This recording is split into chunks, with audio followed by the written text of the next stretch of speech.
നമസ്കാരം. മാർക്കറ്റ് വാച്ചിലേക്ക് വീണ്ടും സ്വാഗതം. ഓഹരി വിപണിയിൽ വലിയ ചാഞ്ചാട്ടമാണ് പോയ വാരവും അനുഭവപ്പെട്ടത്. സെൻസെക്സ് 36,000-ന് തൊട്ട് മുകളിലാണ് വെള്ളിയാഴ്ച ക്ലോസ് ചെയ്തത്. നിഫ്റ്റി ആകട്ടെ 10,800-നരികെയും.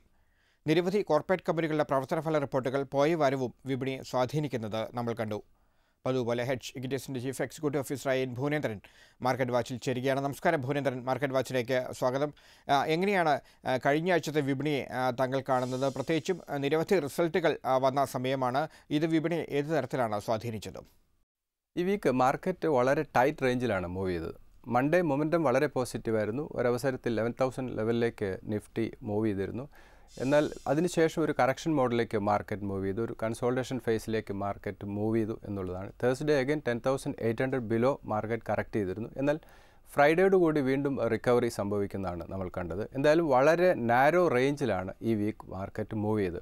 ഇതിൻ്റെ ഒരു റീസൺ മേജർ ന്യൂസ്, മാർക്കറ്റിനെ ട്രിഗർ ചെയ്യുന്ന മേജർ ന്യൂസുകളൊന്നും ഇല്ലായിരുന്നു. ഗ്ലോബലി തന്നെ US ചൈന ട്രേഡ് വാർ, അതിൻ്റെ പോസിറ്റീവും നെഗറ്റീവായിട്ടുള്ള ഔട്ട്കം ഉണ്ടായി. അതിനോടൊന്നും മാർക്കറ്റ് അത്രത്തോളം റിയാക്ട് ചെയ്തില്ല. അതുപോലെ റിസൾട്ട് സീസണാണ്. റിലയൻസിൻ്റെ റിസൾട്ട് വളരെ ബെറ്ററായിട്ടുള്ള റിസൾട്ട് അനൗൺസ് ചെയ്തു. അതിൻ്റെ ഒരു റിഫ്ലക്ഷനാണ് നമ്മൾ 11,000 മാർക്കിലേക്ക് നിഫ്റ്റി മൂവ് ചെയ്യാനുള്ളൊരു പ്രധാന റീസൺ അത് തന്നെയാണ്. എന്തായാലും മാർക്കറ്റ് മൊമെൻറ്റം വളരെ പോസിറ്റീവായിട്ട് കണ്ടിന്യൂ ചെയ്യുന്നു. റിസൾട്ട് സീസണാണ്.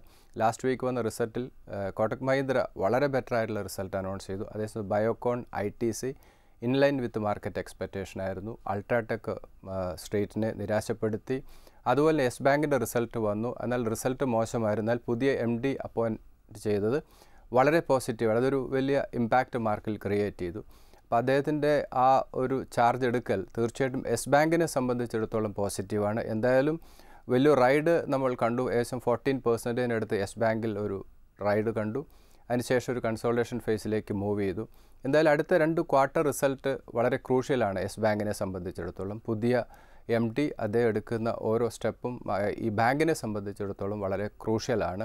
എന്തായാലും യെസ് ബാങ്കിനെ സംബന്ധിച്ച് അതിൻ്റെ വാല്യുവേഷൻ ഫെയർ ആണ് എന്നുള്ളതാണ്. എന്തായാലും ഓവറോൾ മാർക്കറ്റ് മൊമെൻറ്റം പോസിറ്റീവായി കണ്ടിന്യൂ ചെയ്യുന്നു. അതുതന്നെയാണ് എഗെയിൻ 11,000 മാർക്കിലെ അടുത്തേക്ക് ഈവൻ മൺഡേ മാർക്കറ്റ് റൈഡ് ചെയ്ത് വരാനുള്ളൊരു പ്രധാന റീസൺ അത് തന്നെയായിരുന്നു. ഫോറിൻ ഇൻസ്റ്റിറ്റ്യൂഷൻസ് ഈ വീക്ക് ഒരു സെല്ലിംഗ് മോഡിലേക്ക് മൂവ് ചെയ്തു. അതേസമയത്ത് ഡൊമസ്റ്റിക് ഇൻസ്റ്റിറ്റ്യൂഷൻ ആക്റ്റീവായിട്ടുള്ള ബയിങ് മോഡിലായിരുന്നു. എന്തായാലും 2 ഇൻസ്റ്റിറ്റ്യൂഷനും അത്ര ആക്റ്റീവ് പാർട്ടിസിപ്പേഷൻ ഉണ്ടായില്ല. എങ്കിൽ പോലും FISൻ്റെ സെല്ലിങ്ങിനെ പോലും ഒരു പരിധിവരെ ഓവർകം ചെയ്യാൻ ഡൊമസ്റ്റിക് ഇൻസ്റ്റിറ്റ്യൂഷൻ്റെ സപ്പോർട്ട് ചെയ്തു.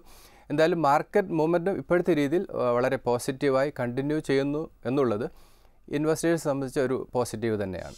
ഭുവനേന്ദ്രൻ, അടുത്ത ആഴ്ചത്തെ വിപണിയെ താങ്കൾ എങ്ങനെ കാണുന്നു? പ്രത്യേകിച്ചും ഇടക്കാല ബജറ്റ് വരാനിരിക്കുന്നു, ഒപ്പം തന്നെ നിരവധി റിസൾട്ടുകൾ വീണ്ടും വരാനിരിക്കുന്നു. ബജറ്റിലേക്ക് നമുക്ക് പിന്നീട് പോകാം. എന്തായിരിക്കും അടുത്ത ആഴ്ച വരാനിരിക്കുന്ന പ്രധാന റിസൾട്ടുകൾ സംബന്ധിച്ച് വിപണിയുടെ ഒരു പ്രതീക്ഷ? നെക്സ്റ്റ് വീക്ക് മാർക്കറ്റ് ഒരു റിസൾട്ട് സീസണാണ്. എന്തായാലും മേജർ റിസൾട്ടുകൾ വരാനിരിക്കുന്നു. അതോടൊപ്പം തന്നെ UK പാർലമെൻറ്റ് ബ്രെക്സിറ്റിൻ്റെ വോട്ടിംഗ് വരുന്നു. അത് മാർക്കറ്റിനെ ഇൻഫ്ലുവൻസ് ചെയ്യാം. അതുപോലെ നെക്സ്റ്റ് വീക്കാണ് ബഡ്ജറ്റ്. അതുപോലെ US-ൻ്റെ ക്വാർട്ടർ ടു ക്വാർട്ടർ GDP. ഇതൊക്കെ ഗ്ലോബൽ മാർക്കറ്റിനെ ഇൻഫ്ലുവൻസ് ചെയ്യുന്ന ഫാക്ടേഴ്സാണ്. അതിൻ്റെ ഇൻഫ്ലുവൻസ് സ്വാഭാവികമായിട്ടും ഇന്ത്യൻ മാർക്കറ്റിലും ഉണ്ടാകാം. നെക്സ്റ്റ് വീക്ക് മേജറായിട്ടുള്ള റിസൾട്ടുകൾ വരാനിരിക്കുന്നു. അതിൽ പ്രത്യേകിച്ചും Tata Power, Axis Bank, Bajaj Finance, HDFC, അതുപോലെ HCL Tech, Bajaj Auto, ICICI Bank, NTPC, LIC Housing Finance, Hero Motors, V-Guard, Power Grid, Doctor Reddy's, Titan and State Bank of India. ഇങ്ങനെ മേജറായിട്ടുള്ള റിസൾട്ടുകൾ നെക്സ്റ്റ് വീക്ക് വരാനിരിക്കുന്നു. ഈ സ്വാഭാവികമായിട്ടും ഈ റിസൾട്ടുകളായിരിക്കും നെക്സ്റ്റ് വീക്ക് മാർക്കറ്റിൻ്റെ റൈഡ് തീരുമാനിക്കും. പ്രത്യേകിച്ചും മേജറായിട്ടുള്ള റിസൾട്ടുകളാണ്. സ്റ്റേറ്റ് ബാങ്ക് പോലെയും HDFC പോലെയുള്ള മേജർ, ടൈറ്റാൻ, ഇങ്ങനെ മേജർ റിസൾട്ടാണ് നെക്സ്റ്റ് വീക്ക് വരാനിരിക്കുന്നത്. അതുകൊണ്ട് ഇൻവെസ്റ്റേഴ്സ് വളരെ ക്ലോസ് ആയിട്ട് ഈ ഓരോ റിസൾട്ടും സ്റ്റഡി ചെയ്യണം. കാരണം റിസൾട്ടായിരിക്കണം ഫർദർ മാർക്കറ്റിൻ്റെ റൈഡ് തീരുമാനിക്കുന്നത്. അതോടൊപ്പം തന്നെ ബഡ്ജറ്റ്, അത് റിലേറ്റഡ് ആയിട്ടുള്ള ഡിസ്കഷൻസ്, ഇതാണ് മാർക്കറ്റിൻ്റെ നെക്സ്റ്റ് വീക്ക് ഡൊമസ്റ്റിക് ഫ്രണ്ട് എന്ന് വരുന്ന മേജർ ന്യൂസ് എന്ന് പറയുന്നത്. ഒന്ന് കമ്പനികളുടെ റിസൾട്ട്, 2 ബഡ്ജറ്റ്, അത് റിലേറ്റഡ് ആയിട്ടുള്ള ഡിസ്കഷൻസ്, അതിൽ ഗ്ലോബൽ ഫ്രണ്ട് എന്ന് വരാവുന്ന ന്യൂസ്, ട്രേഡ് വാർ, ഗ്ലോബൽ ഗ്രോത്ത് കൺസേൺ, അതുപോലെ US UK എന്ന് വരുന്ന ന്യൂസുകൾ, ഇതൊക്കെ തന്നെ മാർക്കറ്റിനെ ഇൻഫ്ലുവൻസ് ചെയ്യും. എന്തായാലും വളരെ ക്ലോസ് ആയിട്ട് ഇൻവെസ്റ്റേഴ്സ് ശ്രദ്ധിക്കേണ്ട, നെക്സ്റ്റ് വീക്ക് ശ്രദ്ധിക്കേണ്ട കാര്യം എന്ന് പറയുന്നത് ഡൊമസ്റ്റിക് ഫ്രണ്ട് എന്ന് വരുന്ന മേജർ 2 ന്യൂസ്, ഒന്ന് ബഡ്ജറ്റ്, 2 നമ്മളെ റിസൾട്ടുകൾ, ഇത് വളരെ ക്ലോസ് ആയിട്ട് വാച്ച് ചെയ്യുക. മാർക്കറ്റിൻ്റെ ടെക്നിക്കൽ ചാർട്ട് എന്താണ് പറയുന്നത്? എവിടെയാണ് പ്രധാനപ്പെട്ട സപ്പോർട്ട് ആൻഡ് റെസിസ്റ്റൻസ് ലെവലുകൾ? ടെക്നിക്കൽ മൂവ്മെൻറ്റിൽ യാതൊരു മാറ്റവും സംഭവിച്ചിട്ടില്ല. നെക്സ്റ്റ് വീക്ക് മാർക്കറ്റ് കുറച്ചുകൂടെ വോളറ്റൈൽ ആകാനുള്ള സാധ്യതയുണ്ട്. 11,000 തന്നെയാണ് എഗൈൻ ഒരു മേജറായിട്ടുള്ള റെസിസ്റ്റൻസ് ആയിട്ട് ഹോൾഡ് ചെയ്യുന്നത്. 11,000 മുകളിലേക്ക് മാർക്കറ്റിൽ ഒരു റൈഡ് സംഭവിക്കുകയാണെങ്കിൽ ആ ഒരു ലെവൽ ബ്രേക്ക് ചെയ്ത് ട്രേഡ് സ്റ്റെബിലൈസ് ചെയ്താൽ അനദർ 200 പോയിൻറ്റ്സ് റൈഡ് നമുക്ക് പ്രതീക്ഷിക്കാം. എഗൈൻ 10,680 ഒരു മേജർ സപ്പോർട്ട് ലെവലായിട്ട് ഹോൾഡ് ചെയ്യുന്നുണ്ട്. ദെൻ 10,500 നെക്സ്റ്റ് വീക്ക് എന്തായാലും 10,500 ലെവലിലേക്ക് പോകാനുള്ള സാധ്യത കുറവാണ്. മേജറായിട്ടുള്ള റിസൾട്ടുകൾ നെക്സ്റ്റ് വീക്ക് വരുന്നുണ്ട്. അതുതന്നെയാണ് മേജറായിട്ടുള്ള ട്രിഗർ എന്ന് പറയുന്നത്. അതോടൊപ്പം തന്നെ ഞാൻ നേരത്തെ പറഞ്ഞ ബഡ്ജറ്റ് അത് റിലേറ്റഡ് ആയിട്ടുള്ള ഡിസ്കഷൻസ് ഒക്കെ തന്നെ മാർക്കറ്റിൽ നെക്സ്റ്റ് വീക്ക് വോളറ്റിലിറ്റി ക്രിയേറ്റ് ചെയ്യാനുള്ള സാധ്യത കൂടുതലുണ്ട്. അതോടൊപ്പം ഗ്ലോബൽ ന്യൂസുകൾ ഇതെല്ലാം തന്നെ ഇൻവെസ്റ്റേഴ്സ് ശ്രദ്ധിക്കുക. ടെക്നിക്കലി 11,000 എന്ന് പറയുന്ന ഒരു മൈനർ റെസിസ്റ്റൻസ് ആണ്.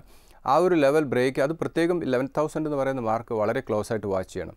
ആ ലെവൽ ബ്രേക്ക് ചെയ്ത് ട്രേഡ് സ്റ്റെബിലൈസ് ചെയ്താൽ അനദർ 200 പോയിൻറ്റ്സ് റൈഡ് നമുക്ക് മാർക്കറ്റിൽ പ്രതീക്ഷിക്കാം. ഇനി നമുക്ക് ബജറ്റ് സാധ്യതകൾ കൂടി ഒന്ന് പരിശോധിക്കാം. ഈ സർക്കാരിൻ്റെ അവസാന ബജറ്റാണ് ഫെബ്രുവരി 1 ലോക്സഭയിൽ അവതരിപ്പിക്കുന്നത്. NDA സർക്കാരിൻ്റെ ഒരുപക്ഷെ ഇടക്കാല ബജറ്റ് കൂടിയാണ് ഇത് എന്ന് വിശേഷിപ്പിക്കേണ്ടി വരും. ഏതൊക്കെ സാധ്യതകളാണ് ബജറ്റുമായി ബന്ധപ്പെട്ട് വിപണിക്കുള്ളത്? പ്രത്യേകിച്ചും ഒരു തെരഞ്ഞെടുപ്പ് ബജറ്റ് കൂടി ആയതിനാൽ വലിയ തോതിലുള്ള ജനപ്രിയ പ്രഖ്യാപനങ്ങൾക്ക് ഒരുപക്ഷെ സാധ്യതയുണ്ട്. അത്തരം സാഹചര്യങ്ങളെ വിപണി എങ്ങനെയാണ് കാണുന്നത്? ഈ ബജറ്റ് സംബന്ധിച്ച് വിപണിയുടെ കണക്കുകൂട്ടലുകൾ എന്തൊക്കെ? അഭിലാഷ്, ഈ ബഡ്ജറ്റിൽ ക്യാപിറ്റൽ മാർക്കറ്റിനെ സംബന്ധിച്ച് വലിയ എക്സ്പെക്റ്റേഷൻ ഇല്ല. ചിലപ്പോൾ വലിയൊരു ബഡ്ജറ്റ് ആകാനുള്ള സാധ്യതയില്ല. വോട്ട് ഓൺ അക്കൗണ്ട് അല്ലെങ്കിൽ ഒരു ഇൻട്രീം ബഡ്ജറ്റ് ആകാനാണ് സാധ്യത. പുതിയ ഗവൺമെൻറ് വരുമ്പോൾ ഫുൾ ഫ്ലഡ്ജഡ് ആയിട്ടുള്ള ഒരു ബഡ്ജറ്റ് നമുക്ക് പ്രതീക്ഷിക്കാം. എന്തായാലും ക്യാപിറ്റൽ മാർക്കറ്റിനെ സംബന്ധിച്ച് വലിയൊരു എക്സ്പെക്റ്റേഷൻ ഈ ബഡ്ജറ്റിനെ കുറിച്ചില്ല എന്നുള്ളതാണ്. എന്തായാലും കറണ്ട് അക്കൗണ്ട് ഡെഫിസിറ്റ്, അത് റിലേറ്റഡ് ആയിട്ടുള്ള ന്യൂസുകൾ, അതുപോലെ ഗവൺമെൻറ് എക്സ്പെൻഡിച്ചർ എസ്റ്റിമേറ്റ്, ഇതൊക്കെ കീൻ വാച്ച് ചെയ്യേണ്ട ന്യൂസുകൾ തന്നെയാണ്. അതോടൊപ്പം തന്നെ ഒരു പോപ്പുലിസ്റ്റിക് ആയിട്ടുള്ള ബഡ്ജറ്റ് ആകാനാണ് സാധ്യത. അപ്പോൾ റൂറൽ സ്റ്റിമുലസ് ഇങ്ങനെയുള്ള, അതുപോലെ മിനിമം സപ്പോർട്ട് പ്രൈസ് ഇൻക്രീസ് ചെയ്യുക, അപ്പോൾ കുറച്ചുകൂടെ പോപ്പുലിസ്റ്റിക് ആയിട്ടുള്ള മൂവ് നമുക്ക് പ്രതീക്ഷിക്കാം. അതുപോലെ തന്നെ മേജറായിട്ട് നമ്മൾ വാച്ച് ചെയ്യേണ്ട ഒരു ഡാറ്റ എന്ന് പറയുന്നത് പ്രത്യേകിച്ചും റിസർവ് ബാങ്ക് ഓഫ് ഇന്ത്യ എടുക്കുന്ന ന്യൂസ് തന്നെയാണ്, അവരെടുക്കുന്ന ഡിസിഷനാണ്. ഇപ്പോൾ ബജറ്റിലുപരി RBI എടുക്കുന്ന ഡിസിഷൻ, അതുപോലെ മേജർ ഇവൻ്റ് നമ്മളുടെ റിസൾട്ട് തന്നെയാണ്. നെക്സ്റ്റ് വീക്ക് പ്രധാനമായിട്ട് ഇൻവെസ്റ്റേഴ്സ് ശ്രദ്ധിക്കേണ്ട കാര്യം റിസൾട്ട് തന്നെയാണ്. ഒരു റിസൾട്ട് സീസണാണ് ഈ മന്ത്, എന്തായാലും റിസൾട്ട് സീസണാണ്. അത് വളരെ ക്ലോസ് ആയിട്ട് വാച്ച് ചെയ്യണം. ദെൻ മേജർ ഇവൻ്റ് നമ്മുടെ ഇലക്ഷൻ തന്നെയാണ്. അതിൻ്റെ ഔട്ട്കമാണ് റിയലായിട്ട് മാർക്കറ്റ് ഏത് ലെവലിലേക്ക് റൈഡ് ചെയ്യണം എന്ന് തീരുമാനിക്കുന്നത്. എന്തായാലും ബഡ്ജറ്റിൽ വലിയൊരു എക്സ്പെക്റ്റേഷൻ ഒന്നുമില്ല. നേരത്തെ പറഞ്ഞ കുറച്ച് പോയിൻ്റ്, എന്തായാലും പോപ്പുലിസ്റ്റിക് ആയിട്ടുള്ള ഒരു ബഡ്ജറ്റിലേക്ക് പോകാനുള്ള സാധ്യത അത് മാർക്കറ്റിനെ സംബന്ധിച്ചിടത്തോളം അത്ര ഫേവറബിൾ ആയിരിക്കില്ല. എന്തായാലും അതിനോട് വലിയൊരു റിയാക്ഷൻ മറ്റ് ബജറ്റുകളിലൊക്കെ സംഭവിച്ചതുപോലെയുള്ള ഒരു റിയാക്ഷൻ ഈ നെക്സ്റ്റ് വീക്ക് വരുന്ന ബജറ്റിനെ സംബന്ധിച്ച് വലിയ പ്രതീക്ഷ ഇല്ലാത്തതുകൊണ്ട് തന്നെ അതിനോട് മാർക്കറ്റ് അത്രത്തോളം റിയാക്ട് ചെയ്യാനുള്ള സാധ്യത വളരെ കുറവ് തന്നെയാണ്. എന്തായാലും എഗെയിൻ നമ്മൾ ബഡ്ജറ്റിലുപരി മാർക്കറ്റ് ശ്രദ്ധിക്കുന്നത് ഗ്ലോബൽ ന്യൂസുകളാണ്. പ്രത്യേകിച്ചും ട്രേഡ് വാർ, ഗ്ലോബൽ ഗ്രോത്ത് കൺസേൺ, അതിൽ റിസർവ് ബാങ്ക് ഓഫ് ഇന്ത്യ എടുക്കുന്ന തീരുമാനങ്ങൾ, റേറ്റ് കട്ട് പോലെയുള്ള കാര്യങ്ങൾ, ഇതിലൊക്കെ ആയിരിക്കും പ്രധാനമായിരിക്കും അവരുടെ ഔട്ട്ലുക്ക്, റിസർവ് ബാങ്ക് ഓഫ് ഇന്ത്യയുടെ ഔട്ട്ലുക്ക്, ഇങ്ങനെയുള്ള കാര്യങ്ങളിലായിരിക്കാം കൂടുതലായിട്ടും മാർക്കറ്റ് ഫോക്കസ് ചെയ്യുന്നത്. എന്തായാലും ഷോർട്ട് ടൈം പോയിൻ്റ് ഓഫ് വ്യൂവിൽ പ്രത്യേകിച്ചും റിസൾട്ടുകളും ഈ വരാനിരിക്കുന്ന ബഡ്ജറ്റും ഒരു ഡിസ്കഷൻ പോയിൻ്റ് ആവും എങ്കിൽ പോലും മേജറായിട്ട് മാർക്കറ്റ് പ്രധാനമായിട്ടും ശ്രദ്ധിക്കുന്ന ഈ ഗ്ലോബൽ ന്യൂസുകൾ തന്നെയായിരിക്കും. അതുകൊണ്ട് ബജറ്റിൽ വലിയൊരു പ്രതീക്ഷയില്ല. അതുകൊണ്ട് അഭിലാഷ്, ഇൻവെസ്റ്റേഴ്സ് അതിനൊരു വലിയ ഇമ്പോർട്ടൻസ് കൊടുക്കേണ്ട ആവശ്യമില്ല എന്നാണ് എനിക്ക് തോന്നുന്നത്. മാർക്കറ്റ് വാച്ചിൽ ഒരു ഇടവേള. ഇനി മാർക്കറ്റ് വാച്ചിൽ ഈ ആഴ്ച ലഭിച്ച ഒരു കത്തിലേക്ക് പോകാം. ശ്രീ സുധീറിൻ്റെ കത്താണ് പരിശോധിക്കുന്നത്. അദ്ദേഹത്തിൻ്റെ പോർട്ട്ഫോളിയോ നൽകിയിട്ടുണ്ട്. ഈ ഓഹരികളിൽ ഏത് തരത്തിലുള്ള നിലപാട് സ്വീകരിക്കണമെന്നാണ് സുധീർ ചോദിക്കുന്നത്. അദ്ദേഹത്തിൻ്റെ കൈവശമുള്ള ഓഹരികൾ ABFRL, Escorts, Apollo, Maruti, state Bank of India, Sun Pharma, IDFC, Tata steel and SCC cement. ഈ സ്റ്റോക്കുകളിൽ എന്ത് നിലപാട് സ്വീകരിക്കണമെന്നാണ് ശ്രീ സുധീർ ചോദിക്കുന്നത്. അഭിലാഷ്, സ്റ്റോക്ക് സെലക്ഷൻ വളരെ നല്ലതാണ്. ഇദ്ദേഹത്തെ വളരെ നല്ലൊരു പോർട്ട്ഫോളിയോ ആണ്. ഇപ്പോൾ റീസെൻ്റായിട്ട് നമ്മൾ വരുന്ന ലെറ്ററൊക്കെ കൺസിഡർ ചെയ്യുമ്പം എല്ലാവരും സ്റ്റോക്ക് സെലക്ഷൻ കുറച്ച് ഇമ്പോർട്ടൻസ് കൊടുക്കുന്നുണ്ടെന്ന് തോന്നുന്നു. ഇതിൽ ആദിത്യ ബിർള ഫാഷൻ റീറ്റെയിലാണ്. ഇന്ത്യയിലെ തന്നെ ലാർജസ്റ്റ് ഫാഷൻ റീറ്റെയിൽ ചെയിൻ തന്നെയാണ്. ഏകദേശം 7,000 സ്റ്റോർ, റൂറൽ സ്പെൻഡിങ്, ഇതൊക്കെ കൺസിഡർ ചെയ്യുമ്പോൾ ഇതൊരു സേഫായിട്ടുള്ള ഇൻവെസ്റ്റ്മെൻറ്റ് ടൂൾ തന്നെയാണ്. ഇങ്ങനെ ഒരു 190 ലെവലിലേക്ക് സ്റ്റോക്ക് വരികയാണെങ്കിൽ അതൊരു ഇൻവെസ്റ്റ്മെൻറ്റ് ഓപ്പർച്യൂണിറ്റിയാണ്. ആ ലെവലിലേക്ക് വരാനുള്ള പോസിബിലിറ്റി വളരെ കൂടുതലാണ്. 225 ആണ് സ്റ്റോക്കിൽ ഇമ്മീഡിയറ്റ് വരാവുന്ന റെസിസ്റ്റൻസ്. ലാസ്റ്റ് ക്വാർട്ടർ പോലും വളരെ ബെറ്ററായിട്ട് റിസൾട്ട് അനൗൺസ് ചെയ്തു. ഓരോ ക്വാർട്ടറും റിസൾട്ട് പ്രോഫിറ്റബിലിറ്റി കൂടി വരുന്നു എന്നുള്ളൊരു പോസിറ്റീവായിട്ട് നമുക്ക് കാണാം. അതുപോലെ ഇന്ത്യ ഗ്രോത്ത് സ്റ്റോറി കൺസിഡർ ചെയ്യുമ്പോൾ ഇതൊരു നല്ല ഇൻവെസ്റ്റ്മെൻറ്റ് ഓപ്പർച്യൂണിറ്റി തന്നെയാണ്. ദെൻ എസ്കോട്ട്സ് ആണ്. ട്രാക്ടർ സെയിൽസ് കൂടുന്നു. ലാസ്റ്റ് 1 ഇയർ 28% ഇമ്പ്രൂവ്മെൻറ്റ് ആ സെക്ടറിൽ തന്നെയുണ്ട്. അതുപോലെ പ്രൊഡക്റ്റ് റേഞ്ച്, എസ്കോർട്സ് എപ്പോഴും സേഫ് ആയിട്ടുള്ളൊരു ബെറ്റാണ്. അത് സെയിം സ്റ്റോറി തന്നെയാണ്. Rural minimum support price, rural spending, government package, rural പാക്കേജൊക്കെ കൺസിഡർ ചെയ്യുമ്പോൾ എസ്കോർട്സ് ഇൻവെസ്റ്റ്മെൻറ്റിന് വളരെ കൺസിഡർ ചെയ്യാവുന്നൊരു സ്റ്റോക്ക് തന്നെയാണ്. അതിലുപരി ലാസ്റ്റ് 2 ഇയർ ആയി ഇൻവെസ്റ്റേഴ്സ് നല്ല റിട്ടേൺ കൊടുത്തൊരു സ്റ്റോക്കാണ്. ലാസ്റ്റ് 1 ഇയർ ആയിട്ട് ഒരു കൺസോൾട്ടേഷൻ ഫേസിലേക്ക് സ്റ്റോക്ക് മൂവ് ചെയ്തു. അഗൈൻ 700 സേഫ് ആയിട്ടുള്ളൊരു ഇൻവെസ്റ്റ്മെൻറ്റ് ലെവലാണ്. 780 ആണ് സ്റ്റോക്കിൽ ഇമ്മീഡിയറ്റ് വരാവുന്ന റെസിസ്റ്റൻസ്. ഇതിൽ ആദിത്യ ബിർള ഫാഷൻ റീറ്റെയിൽ ആണെങ്കിലും എസ്കോർട്സ് ആണെങ്കിലും ഈ 2 സ്റ്റോക്കും ഇന്ത്യ ഗ്രോത്ത് സ്റ്റോറിയിൽ പാർട്ടിസിപ്പേറ്റ് ചെയ്യുന്ന സ്റ്റോക്കാണ്. അതുപോലെ ഗവൺമെൻറ് എടുക്കുന്ന ഓരോ സ്റ്റെപ്പും അഗ്രികൾച്ചറിന് കൂടുതൽ ഇമ്പോർട്ടൻസ് കൊടുക്കുന്നു. Minimum support price, rural spending, ഇതൊക്കെ കൺസിഡർ ചെയ്യുമ്പോൾ ഈ 2 സ്റ്റോക്കും അതിൻ്റെ ഒരു ബെനിഫിഷ്യറിയാണ്. അപ്പം ഇൻവെസ്റ്റേഴ്സിന് ശ്രദ്ധിക്കാവുന്ന 2 സ്റ്റോക്കാണ് എസ്കോർട്സും ആദിത്യ ബിർള ഫാഷൻ റീറ്റെയിലും. ശ്രദ്ധിക്കേണ്ട ഒരു കാര്യം, ഈ ഒരു 2 months എന്ന് പറയുന്ന മാർക്കറ്റിൽ ഹൈലി വോളറ്റൈൽ ആയിരിക്കും. അപ്പോൾ വോളറ്റിലിറ്റി ക്യാപിറ്റലൈസ് ചെയ്യുക എന്നുള്ളതാണ്. അപ്പോൾ നമ്മളൊരു സപ്പോർട്ട് ലെവലിലുപരി ഡീപ്പ് ഡിസ്കൗണ്ടിൽ പലപ്പോഴും ഈ സ്റ്റോക്ക് വരാനുള്ള സാധ്യതയുണ്ട്. കാരണം ഹൈലി വോളറ്റൈൽ ആയിരിക്കും, വളരെയധികം ന്യൂസുകൾ വരാനിരിക്കുന്നു. അപ്പോൾ ആ ന്യൂസിനനുസരിച്ച് സ്റ്റോക്ക് പ്രൈസിൽ നമുക്ക് കറക്ഷൻ പ്രതീക്ഷിക്കാം. ഇത് പലപ്പോഴും ശ്രദ്ധിക്കേണ്ട കാര്യം, മാർക്കറ്റിൽ ഡീപ്പ് കറക്ഷൻ വരുമ്പോൾ നമ്മളുടെ കോൺഫിഡൻസ് പോകും. അങ്ങനെ ഒരു സിറ്റുവേഷൻ ഉണ്ടാകരുത്. ഏത് ഗവൺമെൻറ് വന്നാലും തീർച്ചയായിട്ടും 1 ഇയറിനുള്ളിൽ മാർക്കറ്റിൽ റിക്കവറി സംഭവിക്കും. നമ്മൾ കമ്പനികളിലേക്ക് കൂടുതലായിട്ട് ഫോക്കസ് ചെയ്യാന്നുള്ള സ്ട്രാറ്റജി ആയിരിക്കും പലപ്പോഴും നല്ല. അങ്ങനെ കൺസിഡർ ചെയ്യുമ്പോൾ ഈ 2 സ്റ്റോക്കും വളരെ നല്ലതാണ്. ദെൻ അപ്പോളോ ഹോസ്പിറ്റലാണ്. ഓപ്പറേറ്റിംഗ് മാർജിൻ ഹൈ ആണ്, പ്രോഫിറ്റബിലിറ്റി ഹൈ ആണ്. വളരെ നല്ലൊരു സെക്ടറാണ് അപ്പോളോ ഹോസ്പിറ്റലിനെ സംബന്ധിച്ച്. വളരെ നല്ല മാനേജ്മെൻറ്റ്. 1250 ലെവലിലേക്ക് ഈ സ്റ്റോക്ക് കറക്റ്റ് ചെയ്ത് അഗൈൻ വരികയാണെങ്കിൽ അതൊരു ഇൻവെസ്റ്റ്മെൻറ്റ് ഓപ്പർച്യൂണിറ്റിയാണ്. ലോങ് ടൈം വ്യൂവിൽ ഈ ഒരു സെക്ടറിൽ നമ്മൾ കൺസിഡർ ചെയ്യുകയാണെങ്കിൽ തീർച്ചയായിട്ടും നല്ലൊരു ഇൻവെസ്റ്റ്മെൻറ്റ് ഓപ്പർച്യൂണിറ്റിയാണ് അപ്പോളോ ഹോസ്പിറ്റൽ. കാരണം ഹൈ മാർജിനാണ്, അതാണ് ഇതിൻ്റെ ഒരു അഡ്വാൻറ്റേജ് എന്ന് പറയുന്നത്. 1400 ആണ് സ്റ്റോക്കിൽ ഇമ്മീഡിയറ്റ് വരാവുന്ന resistance. Then state Bank of India ആണ്. നെക്സ്റ്റ് വീക്ക് റിസൾട്ട് വരുന്നു. റിസൾട്ട് ക്ലോസ് ആയിട്ട് വാച്ച് ചെയ്യണം. അതുപോലെ തന്നെ ഇതിൻ്റെ വാല്യുവേഷൻ വളരെ ഫെയർ ആണ്. ഇപ്പോൾ ഒരു സ്ലൈറ്റ് കറക്ഷൻ മോഡിലേക്ക് state Bank of India move ചെയ്തു.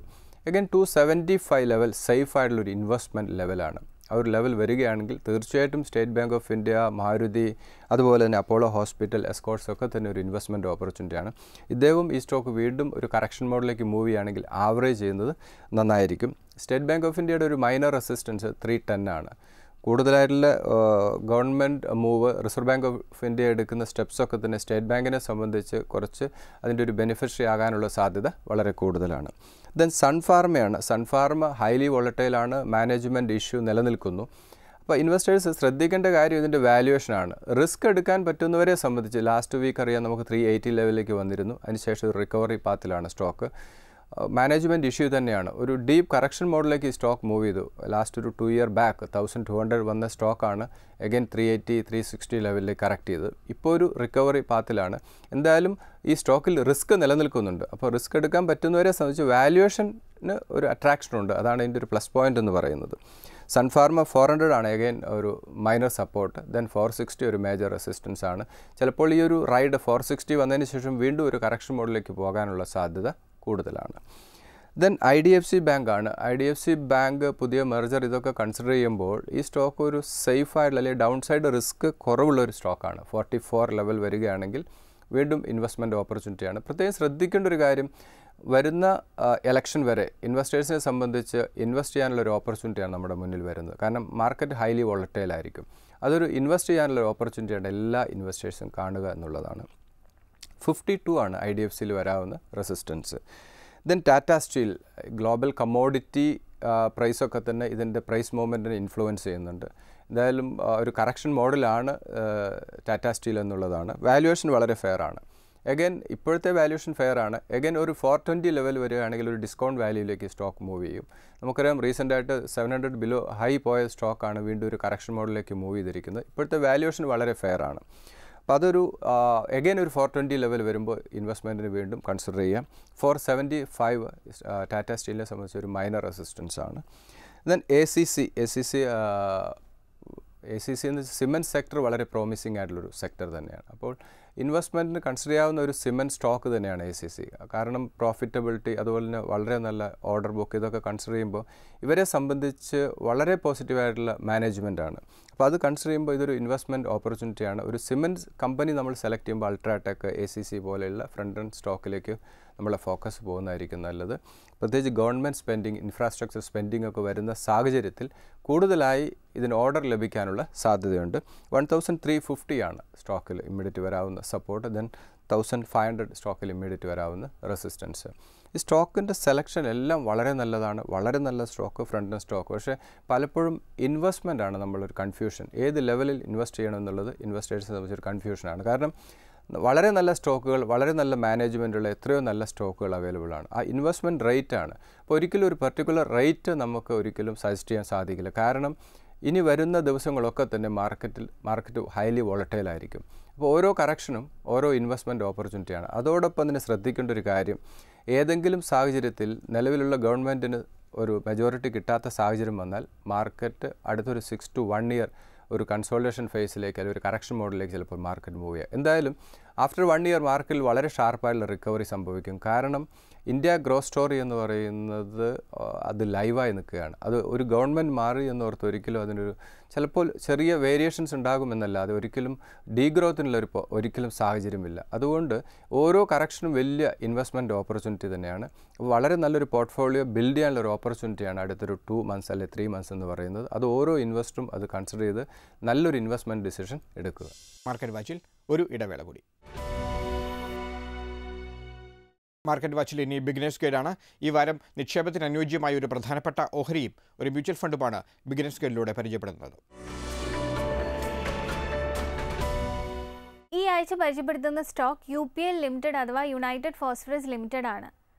ഇന്ത്യയിലെ ലാർജസ്റ്റ് അഗ്രോ കെമിക്കൽസ് മാനുഫാക്ചററാണ് UPL ലിമിറ്റഡ്. കൂടാതെ വേൾഡിലെ ടോപ്പ് 5 അഗ്രോ കെമിക്കൽ കമ്പനീസിൽ ഒന്നാണ് UPL. Crop protection products, speciality chemicals, industrial chemicals എന്നിവയുടെ പ്രൊഡക്ഷനിലാണ് കമ്പനി ഫോക്കസ് ചെയ്യുന്നത്. പ്രവചിക്കാനാവാത്ത കാലാവസ്ഥാ വ്യവസ്ഥകളും ഗവൺമെൻറ് പോളിസികൾ മൂലം ഉണ്ടാകുന്ന ചില അഗ്രോ കെമിക്കൽസിൻ്റെ ബാനും കമ്പനിയെ സംബന്ധിച്ച് നെഗറ്റീവാണ്. എന്നിരുന്നാലും എല്ലാ ഗ്ലോബൽ മാർക്കറ്റ്സിലേക്കുമുള്ള കമ്പനിയുടെ ആക്സസും വൈവിധ്യമായ പ്രൊഡക്റ്റ് പോർട്ട്ഫോളിയോയും കമ്പനിയെ മികവുറ്റതാക്കുന്നു.